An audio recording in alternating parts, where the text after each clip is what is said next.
오늘 아침 우리에게 주시는 하나님 말씀은 역대하 25장 14절로 28절까지의 말씀입니다.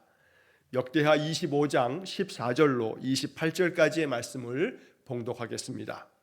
아마샤가 에돔 사람들을 죽이고 돌아올 때에 세일 자손의 신들을 가져와서 자기의 신으로 세우고 그것들 앞에 경배하며 분향한지라. 그러므로 여호와께서 아마샤에게 진노하사 한 선지자를 그에게 보내시니 그가 이르되 저 백성의 신들이 그들의 백성을 왕의 손에서 능히 구원하지 못하였거늘 왕은 어찌하여 그 신들에게 구하나이까 하며, 선지자가 아직 그에게 말할 때에 왕이 그에게 이르되 우리가 너를 왕의 모사로 삼았느냐, 그치라, 어찌하여 맞으려 하느냐 하니, 선지자가 그치며 이르되 왕이 이 일을 행하고 나의 경고를 듣지 아니하니 하나님이 왕을 멸하시기로 작정하신 줄 아노라 하였더라.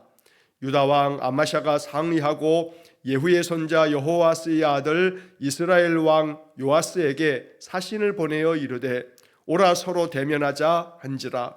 이스라엘 왕 요아스가 유다 왕 아마샤에게 사람을 보내어 이르되 레바논 가시나무가 레바논 백향목에게 전가를 보내어 이르기를 내 딸을 내 아들에게 주어 아내로 삼게 하라 하였더니 레바논 들짐승이 지나가다가 그 가시나무를 짓밟았느니라.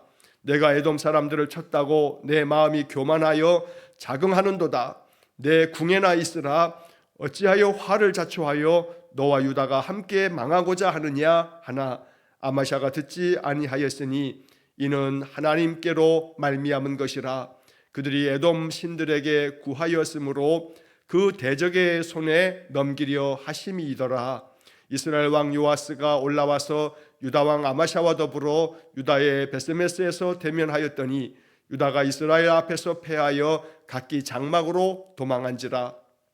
이스라엘 왕 요아스가 베스메스에서 여호아스의 손자 요아스의 아들 유다 왕 아마샤를 사로잡고 예루살렘에 이르러 예루살렘 성벽을 에브라임 문에서부터 성 모퉁이 문까지 400규빗을 헐고 또 하나님의 전 안에서 오베데돔이 지키던 모든 금은과 그릇과 왕궁의 재물들을 빼앗고 또 사람들을 볼모로 잡아가지고 사마리아로 돌아갔더라. 이스라엘 왕 요아하스의 아들 요아스가 죽은 후에도 유다 왕 요아스의 아들 아마샤가 15년간 생존하였더라. 아마샤의 이 외에 처음부터 끝까지의 행적은 유다와 이스라엘 열왕기에 기록되지 아니하였느냐. 아마샤가 돌아서서 여호와를 버린 후로부터 예루살렘에서 무리가 그를 반역하였으므로 그가 라기스로 도망하였더니 반역한 무리가 사람을 라기스로 따라 보내어 그를 거기서 죽이게 하고 그의 시체를 말에 실어다가 그의 조상들과 함께 유다 성읍에 장사하였더라. 아멘. 자, 25장의 이야기를 통해서 우리는 남유다의 9번째 왕 아마샤의 이야기를 지금 계속 읽고 있습니다. 어제도 말씀드린 것처럼 이 아마샤 왕도 비록 나중에 그 마음을 돌이켜 하나님을 떠나긴 하였으나 그러나 통치 전반기에는 하나님의 말씀대로 정직하게 여호와 보시기에 행하였다가 결국 나중에는 우상을 섬기면서 하나님을 저버리고 하나님의 선지자의 말을 듣지 않는, 그래서 나라의 큰 이 북이스라엘과의 전쟁에서도 크게 패하게 되고 결국 반역에 의해서 죽임당하는 최후를 맞게 됩니다. 자, 어제도 잠시 말씀드린 것처럼 이 아마샤의 아버지였던 요아스 7살의 왕이 되었다가 40년 통치하는 동안에 여호와 보시기에 정직하게 행하였지만 이 요아스도 나중에 신하들의 반역에 의해서 죽임을 당했습니다. 하나님을 등지고 하나님을 떠나가면서 하나님께서 그를 징계하신 것입니다. 그러나 그의 아들 아마샤도 처음에는 하나님 보시기에 정직하게 행하여서 나라가 굳게 세워졌지만 그러나 나중에 결국 이 아마샤도 하나님을 떠나가게 됩니다. 남유다의 이 20명의 왕 중에서 선한 왕으로 일컬어지는 8명 중에서도 나중에 가서는 마음이 변하여 하나님을 떠나갔던 왕들이 한 4사람 정도가 됩니다. 요아스, 아마샤, 우시야, 요담. 이 사람들은 지금 계속해서 대를 이어가면서 요아스의 아들이 아마샤고 아마샤의 아들이 우시야고 우시아의 아들이 요담이고, 이 네 명의 왕들이 쭈루룩 여호와 보시기에 정직하긴 했지만 전심으로 하나님을 섬기지는 못하였습니다. 마음이 나중에 결국 하나님 떠나는 그런 안타까움을 우리가 보게 되는 겁니다. 그러나 오늘 우리가 지금 본문의 말씀 25장에서 보는 것처럼 아버지 요아스도 그렇고 아들 아마샤도 그렇고 하나님 잘 섬기고 믿음 안에 굳건히 서 있을 때는 나라가 강건해지고 또 평화로웠지만 결국 하나님을 등지면서 아버지도 반역에 의해서 죽임당하고 또 아들이었던 아마샤도 오늘 본문의 27절 말씀에서 보는 것처럼 반역에 의해서 또 죽임당하고, 이것이 역사를 통해서 배워지는 바라면 이 역사를 잘 깨닫고 하나님이 어떻게 섭리하고 계시는지를 알아차려야 되는데, 그러나 남유다의 많은 왕들은 깨닫지를 못했습니다. 그래서 후대에 바벨론에서 포로로 생활 70년을 마치고 돌아온 후에 이 역대하의 이 역사 기록을 기록하고 이스라엘 백성들을 가르치면서 이 역사를 통해서 배워야 한다고 끊임없이 남유다 사람들은 이 역대기의 말씀을 마음에 새기면서 읽었던 것입니다. 자, 오늘 아마샤의 나머지 이야기를 14절부터 28절까지의 말씀을 통해서 우리가 읽고 또 묵상합니다. 먼저 14절을 보면, 아마샤가 에돔 사람들을 죽이고 돌아올 때에 세일 자손의 신들을 가져와서 자기의 신으로 세우고 그것들 앞에 경배하며 분향한지라. 자, 북이스라엘의 용병 10만 명까지를 데리고 와서 또 남유다의 군사들 30만 명과 함께 남쪽에 있는 이 에돔 나라를 공격하려고 했습니다. 그러나 하나님의 사람이, 북이스라엘 사람들은 하나님 보시기에 악한 자들이기에 저 용병을 그냥 돌려보내십시오 라고 하나님의 뜻을 전하였고, 그리고 아마샤 왕은 이 용병을 위해서 많은 돈을 지불해야 하는데 이것에 대한 계산을 하다가 그래도 하나님의 사람의 말씀을 듣고서 용병 10만 명을 보냈습니다. 하나님께서는 돕기도 하시고 패하기도 하신다라고 하는 말씀이 아마샤의 마음을 다시 하나님께로 세우게끔 만들었던 것 같습니다.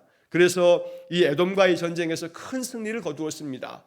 하지만 이렇게 큰 승리를 거두고 이 아마샤는 어쩐 일인지 하나님을 더 섬겨야 될 그 마음이 돌아서면서 오히려 자기가 큰 승리를 거두었던 에돔 사람들에게서 많은 것들을 약탈해 오면서 그들이 만들어 놓았던 그들의 신들을 가지고 와서 그것 앞에 경배하고 분향하는 어처구니 없는 일을 벌이고 있습니다. 자, 그래서 15절 말씀에 보면 이 일 때문에 여호와께서 아마샤에게 진노하십니다. 그래서 한 선지자를 보내셔서 하나님의 뜻을 전합니다. 자, 15절 말씀의 중간에 보면 저 백성의 신들이 그들의 백성을 왕의 손에서 능히 구원하지 못하였거늘 왕을 어찌하여 그들에게, 그 신들에게 구하나이까. 왕이 에돔 사람들을 물리쳐서 승리를 거뒀습니다. 그러면 에돔 사람들의 신이라고 하는 것은 가짜 신이 아닙니까? 에돔 사람들을 돕지도 못하는 저 무력한 신을 왜 가지고 와서 저들도 구원하지 못한 힘없는 저 우상을 왜 섬기는 것입니까? 하고 선지자가 아마샤 왕에게 책망하며 이렇게 말을 전하였던 겁니다. 하지만 안타까운 것은 16절에 보듯이 선지자가 아직 그에게 말할 때에 왕이 그에게 이르되 우리가 너를 왕의 모사로 삼았느냐, 그치라, 어찌하여 맞으려 하느냐. 선지자가 이렇게 말을 하고 있는데도 왕은 전혀 그 말을 들을 마음이 없습니다. 오히려 말하는 것을 그치라고, 어찌하여 네가 맞으려고 하느냐고 이렇게 거세게 선지자를 몰아치면서 언제 우리가 너를 왕의 모사, 왕의 고문으로 삼아서 네 얘기를 듣겠다고 했느냐. 그러면 선지자의 이야기를 외면해버리고 맙니다. 하나님께서 선지자를 통해서 그에게 말씀할 때마다 아마샤가 그 말씀을 들으면 하나님은 아마샤의 편이 되어서 남유다를 강하게 만드셨지만, 그러나 이렇게 선지자의 이야기까지 중간에 말을 끊어가면서 어찌하여 네가 막고자 하느냐라고 왕이 겁박할 만큼 이 아마샤의 마음이 지금 하나님에게서 돌이켜졌다는 겁니다.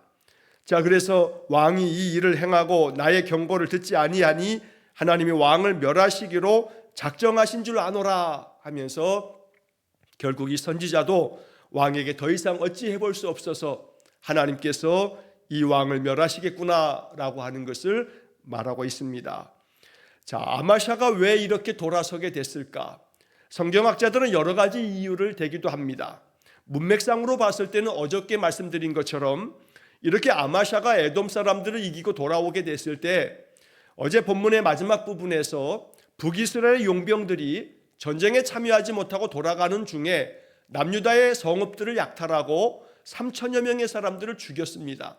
그래서 아마샤의 마음 가운데 하나님께서 어찌 이리 하시나 라고 하는 그런 회의감도 들었을 것이라 라고 하는 그런 해석도 있고, 이제 오늘 본문의 말씀 속에서 엿볼 수 있는 것은 북이스라엘의 요아스 왕이 말하고 있는 것처럼 19절의 말씀에 보면 이 아마샤의 마음이 교만하여져서 그 아마샤의 교만함이 에돔의 신들을 가져다가 내가 이 신들을 경배할 터이니 너희들은 이 신을 섬겨라 라고 하면서 이 남유다 사람들에게 더욱더 왕권을 강화하면서 나는 그냥 하나님 말만 듣는 왕이 아니야, 나는 이 에돔의 신들까지 정복한 왕이야, 그러니까 내가 시키는 대로 이 에돔의 신들을 너희들의 하나님처럼 섬겨라 라고 하는 자기 왕권이 하나님보다 더 우위에 있는 것처럼, 하나님보다 나는 더 큰 힘을 가지고 있는 것처럼 교만한 마음이 하늘을 닿을 만큼 그렇게 아마샤가 교만하였기 때문에 이렇게 악을 행하면서 하나님을 떠나가고 있다는 겁니다. 어찌 보면 에돔 사람에게서 패하였다면 이 아마샤에게는 더 겸손해졌을 기회가 되었을지 모릅니다. 그러나 이 아마샤가 에돔과의 전쟁에서 승리를 거두고 오면서 그는 마음 가운데 교만한 마음이 생겼다는 겁니다. 언제나 번영이 항상 하나님의 축복이 아닐 수 있습니다. 모든 일들이 다 형통하게 되어지는 것이 언제나 하나님의 축복이 되지 못할 때도 있다는 겁니다. 번영이 또 승리가 또 모든 것들이 형통하게 잘 되어지는 것이 하나님 앞에서 더욱더 겸손하게 이 모든 것이 하나님의 은혜임을 고백하면서 우리의 믿음이 더욱더 굳건해지는 것이라면 하나님의 은혜요 하나님의 축복이 틀림없지만, 그러나 그것 때문에 마음이 교만하여지거나 그래서 하나님을 저버리고 자기의 힘에 의해서 자기의 능력에 의해서 그리 된 줄 알고 우쭐한 마음에 하나님을 향하여 우리의 마음을 돌이키게 된다면 오히려 그것은 함정이 되고 덫이 된다는 겁니다. 그러므로 항상 나의 삶 속에서 잘 되어질 때 겸손해야겠고, 또 평안할 때 더욱더 경계하여 깨어 있어야 되겠고, 언제나 하나님을 향한 우리의 마음이 전심전력으로 하나님을 의지하는 그런 믿음의 삶이 되어야겠습니다. 자, 17절 이하의 말씀에서 이제 이 유다왕 아마샤가 우쭐한 마음에 에돔도 이겼으니 이제 북이스라엘과도 한판을 벌여야겠다 하는 마음을 갖습니다. 어찌 보면 그 용병이 돌아가면서 남유다의 3천여 명을 죽이고 성읍들을 약탈해 갔기 때문에 그에 대한 복수를 좀 해야겠다 하는 마음일지도 모릅니다. 자, 그래서 17절에 유다왕 아마샤가 상의하고, 누구랑 상의했냐면 자기 신하들하고 자기 참모들하고 상의를 합니다. 그래서 참모들과 함께 이스라엘에 대항할 모의를 하고, 이렇게 세 번역은 번역하고 있습니다. 자, 그래서 이 아마샤 왕이 북이스라엘의 그 당시 왕이었던 요아스에게 신하를 보냅니다. 자신을 보내서 오라 서로 대면하자라고 말합니다. 여기 번역은 오라 서로 대면하자, 만나자 이렇게 말한 것처럼 되어 있지만 이것은 선전포고이기도 합니다. 자, 너 나와라, 나와 함께 한번 싸워보자 라고 하는 그런 이야기를 전한 것입니다. 자, 18절에 그러자 북이스라엘의 요아스 왕이 남유다의 이 아마샤에게 사람을 보내서 이렇게 이야기를 합니다. 가시나무 백향목의 비유를 통해서 이 아마샤 왕에게 경고하고 있는 것입니다. 자, 내용을 보면 18절 중간에 레바논 가시나무가 레바논 백향목에게 전가를 보내어 이르기를 내 딸을 내 아들에게 주어 아내로 삼게 하라 하였더니 레바논 들짐승이 지나가다가 그 가시나무를 짓밟았느니라. 자, 북이스라엘의 이 요아스 왕이 비유적으로 레바논의 가시나무, 레바논의 백향목에 이야기를 말하고 있습니다. 자, 여기서 레바논 가시나무는 이 남유다의 아마샤 왕을 말하는 겁니다. 자, 가시나무에 불과했던 이 아마샤가 또 북이스라엘의 이 요아스, 북이스라엘의 왕에게, 즉 레바논의 백향목, 이것은 북이스라엘의 요아스 왕을 말합니다. 자, 이 가시나무가 백향목에게 전가를 보내면서 이렇게 말을 한다. 너의 딸을 내 아들에게 주어 아내로 삼게 하라. 그러니까 이 백향목에게 가시나무가 말하기를, 야 백향목아, 너의 딸을 내 아들에게 주어서 우리 사돈을 맺자. 이 비유는 가시나무하고 백향목하고 서로 대등한 것처럼, 가시나무가 백향목에게 야 너하고 나하고는 별 차이가 없어, 그러니까 네 딸을 우리 아들에게 시집 보내라, 이렇게 가시나무가 우쭐거리면서 감히 백향목에게 자기하고 백향목하고 거의 동등하다라고 하는 그런 이야기를 했다는 겁니다. 자, 그래서 이 이야기를 전해 들은 이 북이스라엘의 요아스 왕이 감히 나 백향목에게 너 따위 가시나무가 우리가 서로 동등하다고, 그래 이 레바논의 들짐승이 지나가다가 이 가시나무를 다 짓밟아 주마 라고 이렇게 비유적으로 말하고 있는 것입니다. 자, 그래서 19절 말씀에 보면 네가 에돔 사람들을 쳤다고 내 마음이 교만하여 자긍하는도다. 내 궁에나 있으라. 어찌하여 화를 자초하여 너와 유다가 함께 망하고자 하느냐. 북이스라엘의 요아스 왕의 입을 통해서 전해진 이 19절의 이야기는 하나님의 말씀과도 같았습니다. 결국 이 아마샤 왕이 북이스라엘을 향해서 이렇게 선전포고를 하는 것도 그의 마음의 교만함 때문인데, 이 교만함은 바로 이 에돔에서부터 승리를 거두고 난 후에 우쭐거리는 마음이 오히려 하늘에까지 닿아서 북이스라엘 향해서도 이렇게 먼저 선전포고를 하고 있으니 너 궁에나 가만히 있어라. 네 왕궁에 가만히 있을 것이지 괜히 네가 나와서 싸움을 벌이겠다 했다가는 너는 화를 자초하는 것이다.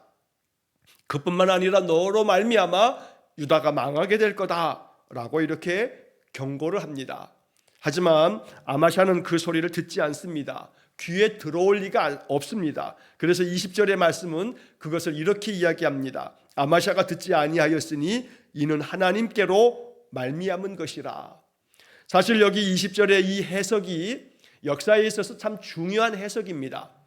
이 남유다의 아마샤 왕이 북이스라엘 요아스 왕에게 선전포고를 했던 이 이야기를 이 역사 기록자인 에스라는 이 순간에 하나님께서 아마샤의 마음을 더 교만하고 완고한 마음으로 만들었다고 이야기하는 겁니다. 이것이 하나님의 징계요, 이것이 하나님의 심판이었던 겁니다. 사도 바울은 로마서 1장에서 하나님께서 경건하지 아니하고 불의한 자들에 대해서 그들이 하는 대로 내버려 두사라고 하는 그런 징계의 방법을 바울이 우리에게 말씀한 바 있습니다. 그래서 로마서 1장을 읽다 보면 하나님께서 그 징계하시는 것들을 쭉 여러 가지 열거하면서 하나님께서 내버려 두사라고 하는 표현을 3번이나 반복하는 것이 로마서 1장에 기록되어져 있습니다. 하나님께서 모세로 하여금 이스라엘을 출애굽시킬 때에도 바로 왕에게 찾아가서 하나님의 명을 전합니다. 내 백성을 내보내라. 하지만 이 바로 왕은 계속해서 마음이 완고해져서 이 이스라엘 백성들을 보내지 않습니다. 그래서 하나씩 하나님의 그 열 재앙이 일어날 때마다 처음에는 내보내겠다고 약속했다가 이 재앙이 그치게 되면 다시 마음을 완고하게 하면서 이스라엘 백성들을 내보내지 않습니다. 그래서 출애굽기에서는 이 열 재앙의 이야기를 기록하면서 여호와께서 바로의 마음을 완고하게 하셨다라고 하는 표현이 나오기도 합니다. 바로 이것은 결국 하나님께서 아마샤의 마음을 그저 돌이켜 하나님께로 돌아오게끔 해야 되는데 이 아마샤가 그렇게 하지 않다 보니 아마샤의 이 굳어있는 마음, 이 교만한 마음을 내버려 두셨다라고 하는 의미입니다. 바로 왕의 마음을 내버려 두심으로 인해서 결국은 열 재앙을 다 당하게 하고 그제서야 비로소 이스라엘을 애굽에서 나가게 만든 것처럼 아마샤도 역시 마찬가지로 이렇게 선지자가 말하여도 겁박을 하고 말도 못하게 하고, 그리고 북이스라엘의 왕에게 선전포고했다가 북이스라엘 왕의 경고를 듣고도 아마샤는 듣지 않습니다. 이것이 결국 하나님께서 그를 징계하시려고 내버려 두신 것이다 라고 말씀하는 것입니다. 그래서 20절의 나머지 부분에 보면 그들이 에돔 신들에게 구하였으므로 그 대적의 손에 넘기려 하심이더라. 하나님께 도움을 청하고 하나님 선지자의 말씀을 듣지 아니하고 오히려 자기들이 승리했던 에돔의 신들을 가져다가 에돔의 신들에게 경배하고 분향하였기 때문에 그 대적의 손에 넘기시려고, 이제 북이스라엘에게 남유다를 넘기시려고 하나님께서 그대로 내버려 두신 것이다. 오늘 우리는 20절의 말씀을 읽으면서 또다시 아마샤를 통해서 반면교사로 삼고 우리의 마음의 깊은 깨달음으로 더 깨어있어 경계하고 기도해야 되겠습니다.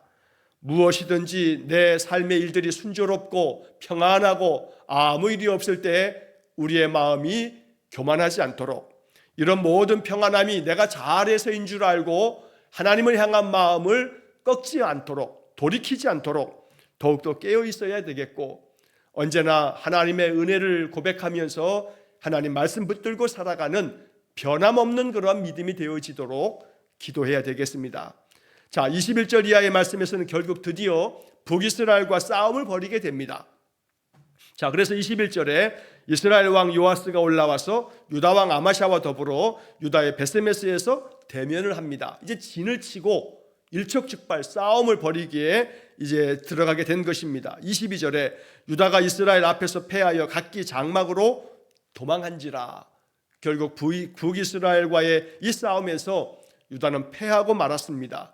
자, 23절에 보면 이스라엘 왕 요아스가 베세메스에서 여호아스의 손자요 요아스의 아들 유다 왕 아마샤를 사로잡고 예루살렘에 이르러 예루살렘 성벽을 에브라임 문에서부터 성 모퉁이까지 400규빗을 헐고, 또 하나님의 전에서 오베데돔이 지키던 모든 금은과 그릇과 왕궁의 재물을 빼앗고, 또 사람들을 볼모로 잡아가지고 사마리아로 돌아갔더라. 결국 어처구니 없이 아마샤는 이렇게 포로가 되는, 사로잡히는 그런 신세가 돼버리고 결국 예루살렘의 성벽도 400규빗이나 허물어지면서 많은 것들을 약탈당하는 그러한 참 비극을 겪게 되었던 것입니다. 자, 오늘 여기 본문의 말씀에 22절에 보게 되면 이스라엘 왕 요아스가 베세메스에서 여호아스의 손자요 요아스의 아들 유다 왕 아마샤를 사로잡고, 자, 여기에 보면 이스라엘의 왕의 이름도 요아스고, 그리고 유다 왕 아마샤의 그 아버지의 이름도 요아스입니다. 그래서 우리가 열왕기나 역대기를 읽다 보게 되면 이 이스라엘과 또 남유다의 왕들의 이름들을 쭉 읽다 보게 되면 똑같은 이름을 사용하고 있는 왕들이 같이 등장할 때 좀 헷갈리기도 합니다. 자, 오늘 이 요아스라고 하는 이름이 그러합니다. 자, 북이스라엘의 요아스 왕이 있고, 그리고 지금 오늘 본문에 아마샤 왕의 아버지의 이름도 요아스입니다. 동명이인입니다. 이름이 똑같은데 다른 사람들이 이 북이스라엘과 남유다의 왕들 중에서 여러 명이 있습니다. 여호람이라고 하는 이름도 남유다에도 있고 북이스라엘에도 있습니다. 또 아하시야라고 하는 왕도 남유다에도 아하시야 왕이 있었고 북이스라엘에도 아하시야라는 왕이 있습니다. 요아스도 그렇고 또 여호아하스라고 하는 왕도 똑같은 이름으로 북이스라엘에도 왕이 있고 남유다에도 왕이, 똑같은 이름의 왕이 있습니다. 자, 그래서 역사를 읽어가면서 이게 왜 똑같은 사람인가가 아니고 동명이인이다 라고 하는 것을 참고하시면서 23절에 이런 본문을 읽을 때 이렇게 기억하면 되겠습니다. 자, 북이스라엘에게 이렇게 참패를 당하고 이 25절의 말씀에 보면 이스라엘 왕 요아하스의 아들 요아스가 죽은 후에도 유다 왕 요아스의 아들 아마샤가 15년간 생존하였더라. 자, 아마샤는 25세 왕이 되어서 29년을 통치했습니다. 자, 그런데 이 북이스라엘의 요아스가 죽고 난 후에도 남유다의 이 아마샤는 더 15년 동안이나 더 생존하였다. 그렇게 하나님께서는 아마샤로 하여금 이 15년의 나머지 그 기간 동안에도 남유다의 왕으로 이렇게 있을 수 있도록 만들어 주셨는데, 한때는 북이스라엘에게 사로잡혔다가도 다시 이렇게 남유다에 돌아와서 왕이 되어지는 이 아마샤의 모습을 보면 하나님께서 이 아마샤로 하여금 돌아설 수 있는 기회를 주신 것 같습니다. 그러나 아마샤는 돌아서지 않습니다. 오히려 하나님을 향한 그 마음, 그 꺾여진 마음을 회복시키지 못하고 결국 아마샤는 아버지처럼 반역에 의해서 죽임당함으로 최후를 맞이하게 됩니다. 27절의 말씀에 아마샤가 돌아서서 여호와를 버린 후로부터 예루살렘에서 무리가 그를 반역하였으므로 그가 라기스로 도망하였더니 반역한 무리가 사람을 라기스로 따라 보내어 그를 거기서 죽이게 하고, 그래서 아마샤도 결국 신하들의 반역에 의해서 죽임당하고 맙니다. 자, 남유다의 9번째 왕인 아마샤의 이야기를 어제와 오늘 이틀에 걸쳐서 이 25장의 이야기를 통해서 읽었습니다. 우리는 이 25장에서 아마샤의 모습 속에서 하나님의 사람을 보내서 용병을 돌려보내라 라는 얘기를 들었을 때에는 에돔과의 싸움에서 승리를 거두었습니다. 그러나 선지자의 말씀을 듣지 아니하므로 이 아마샤는 북이스라엘과의 전쟁에서 크게 패하고 자기 자신도 사로잡히는 그러한 참 안타까운 그러한 일들을 겪기도 했습니다.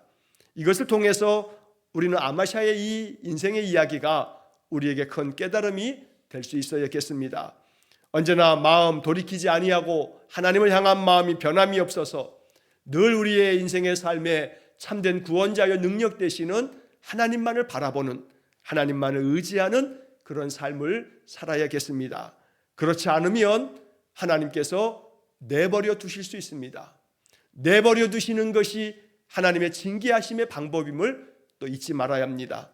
내버려 두실 때에 내 뜻대로 내 마음대로 하는 것이 자유롭고 또 그렇게 하면 잘 될 줄 알지만, 그러나 그것이 결국 씻을 수 없는 그러한 실패의 길이 되고 또 이것이 패망의 길이 된다는 것입니다. 그러므로 하나님 앞에서 더욱더 하나님께 사로잡힌 바 되고 하나님이 우리의 삶에 계속 개입하여 말씀하실 때 그 말씀에 귀를 기울이고 하나님의 은혜만을 구하는 그런 믿음의 삶이 되기를 간절히 축원합니다. 아마샤 왕의 이야기는 이 남유다 사람들의 마음에 깊은 깨우침이 되었을 거고, 남유다는 이러한 역사를 계속해서 읽고 또 배우면서 이 많은 왕들을 통해서 마음의 반면교사로 삼으면서 계속해서 그들의 삶과 또 믿음을 새롭게 했을 겁니다. 오늘도 우리가 이스라엘의 이 역사를 읽어가면서 우리의 마음 가운데 말씀하시는 주의 음성이 마음 깊이 깨달아지기를 주의 이름으로 간절히 축원합니다. 기도하겠습니다. 자비로우신 하나님, 하나님의 사람의 이야기를 잘 경청하였을 때에는 에돔과의 전쟁에서 승리를 거두었으나 하나님의 선지자의 말씀을 외면하고 고집을 부리며 그 마음이 교만하여져서 하나님 등질 때에는 하나님이 저를 내버려 두사 북이스라엘에게 큰 패배를 경험했던 아마샤 왕을 보면서 우리의 마음 깨달음이 있게 해 주옵소서. 인생의 삶을 결코 내 힘과 내 경험과 내 짧은 지식으로 살아갈 수 없음을 고백하며 겸손하게 하나님의 뜻을 받들고 하나님께 내 인생의 삶을 맡기면서 살아가는 믿음을 허락해 주옵소서. 그리하여 우리의 마음 변함없기를 원합니다. 하나님을 향한 마음 꺾이지 않기를 원합니다. 오직 전심으로 주시는 말씀을 마음에 받고 이 말씀들을 경계로 삼아 우리 자신을 늘 돌아보면서 하나님 앞에 참되고 진실하게 살아가는 우리 모든 성도들 되게 해 주옵소서. 오늘도 한날의 삶을 주님께 의탁하오며 예수님 이름으로 기도하옵나이다. 아멘. 우리 구주 예수 그리스도의 은혜와 하나님 아버지의 극진하신 사랑과 성령의 교통하심이 변함없이 여호와를 앙망하며 여호와를 의지하고 교만한 마음을 꺾어 언제나 진실한 마음으로 주님께 나아가기를 소원하며 기도하는 머리 숙인 귀한 성도들 위에와 저들 가정과 온 가족들 위해 영원토록 함께 하시길 축원하옵나이다. 아멘.